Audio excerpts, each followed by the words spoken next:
Hi dear students, I am Shivani Agrawal and you are watching my YouTube Expression Students Club।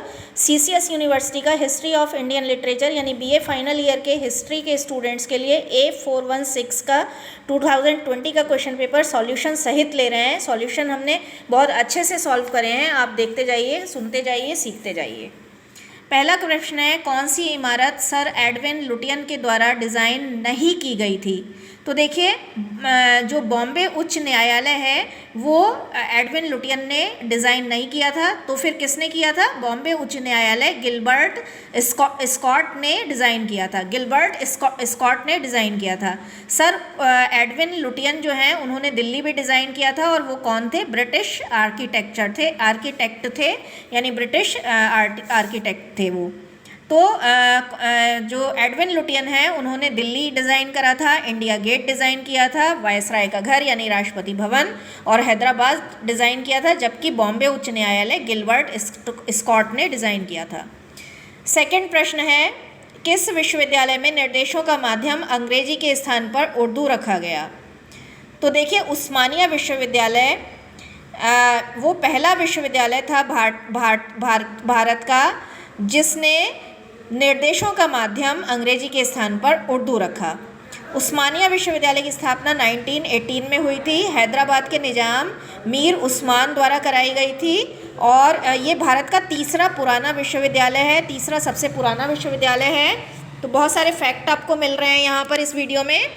उस्मानिया विश्वविद्यालय भारत का तीसरा सबसे पुराना विश्वविद्यालय है, और निर्देशों का माध्यम अंग्रेजी के स्थान पर उर्दू रखने वाला पहला भारतीय विश्वविद्यालय है। भारत का 7वां सबसे पुराना विश्वविद्यालय है। तो भारत का सबसे पुराना 7वां विश्वविद्यालय, भारत का तीसरा सबसे, ये क्या हुआ? नहीं, भारत का, सॉरी गलत हो गया इन्फॉर्मेशन, देख लीजिए। भारत का तीसरा सबसे पुराना विश्वविद्यालय है, और निर्देशों का माध्यम अंग्रेजी के स्थान पर उर्दू रखने वाला तो पहला विश्वविद्यालय है। इसकी स्थापना 1918 में हैदराबाद के निजाम मीर उस्मान द्वारा कराई गई थी। अगला है, 1917 के सैडलर विश्वविद्यालय आयोग में भारतीय सदस्य कौन कौन थे? तो 1917 के सैडलर विश्वविद्यालय आयोग में जियाउद्दीन अहमद और सर आशुतोष मुखर्जी थे। तो ऑप्शन सी राइट ऑप्शन है। अगला है, भारतीय विश्वविद्यालय आयोग 1902 का अध्यक्ष कौन था? तो भारतीय विश्वविद्यालय आयोग 1902 का अध्यक्ष सर थॉमस रैले था। एक मैं एडिशनल इन्फॉर्मेशन और लेकर आई हूँ जो आपके साथ ज़रूर शेयर करना चाहूँगी।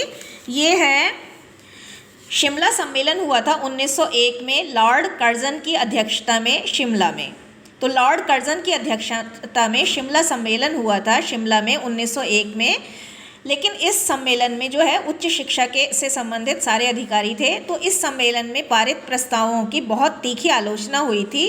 तो जो तीखी आलोचना हुई थी इस प्रस्तावों की, उससे विवश होकर लॉर्ड कर्जन ने 1902 में विश्वविद्यालय आयोग की स्थापना की, भारतीय विश्वविद्यालय आयोग की स्थापना की।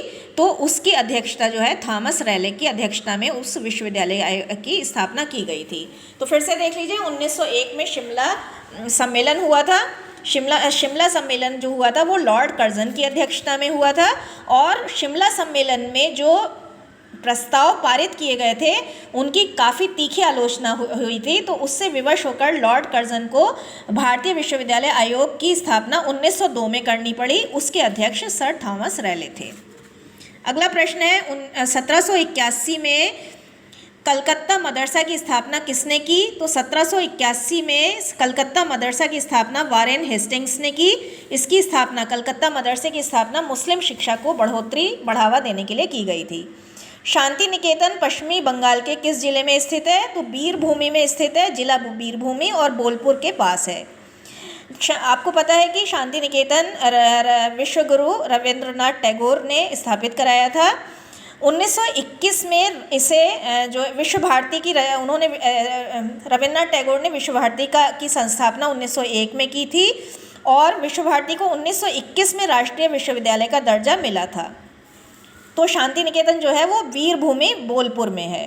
भारत का प्रथम समाचार पत्र बंगाल गजट था, जिसका प्रकाशन 1780 में स्टार्ट हुआ। बंगाल गजट का प्रकाशन जेम्स ऑगस्टस हिकी ने कराया था।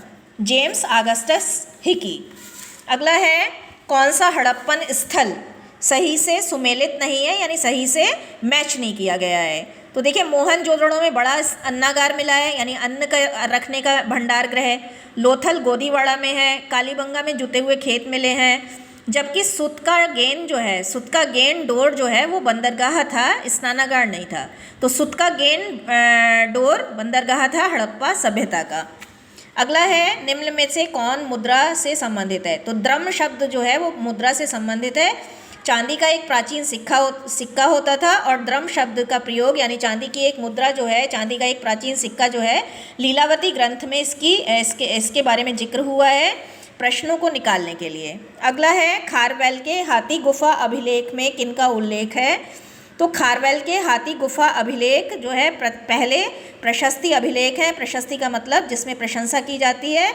खारवेल के हाथी गुफा अभिलेख प्राकृत भाषा में मिले हैं। इसमें चेदी राजवंश के इतिहास का ज्ञान है। खारवेल जो है कलिंग का राजा था, कलिंग देश का राजा था।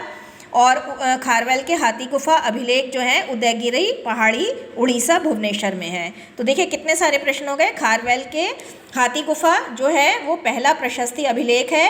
खारवेल के हाथी गुफा अभिलेख प्राकृत भाषा में लिखे हुए हैं। खारवेल के हाथी गुफा अभिलेख उदयगिरी पहाड़ी उड़ीसा भुवनेश्वर में है। इनमें चेदी राजवंश के इतिहास का ज्ञान है। अगले प्रश्न हम अगली वीडियो में डिस्कस करेंगे। ये 2020 का सॉल्यूशन था। अगर आपको वीडियो पसंद आया हो तो kindly hit a like to my video, share the video with the other students of your community. Happy learning, all the best, bye bye.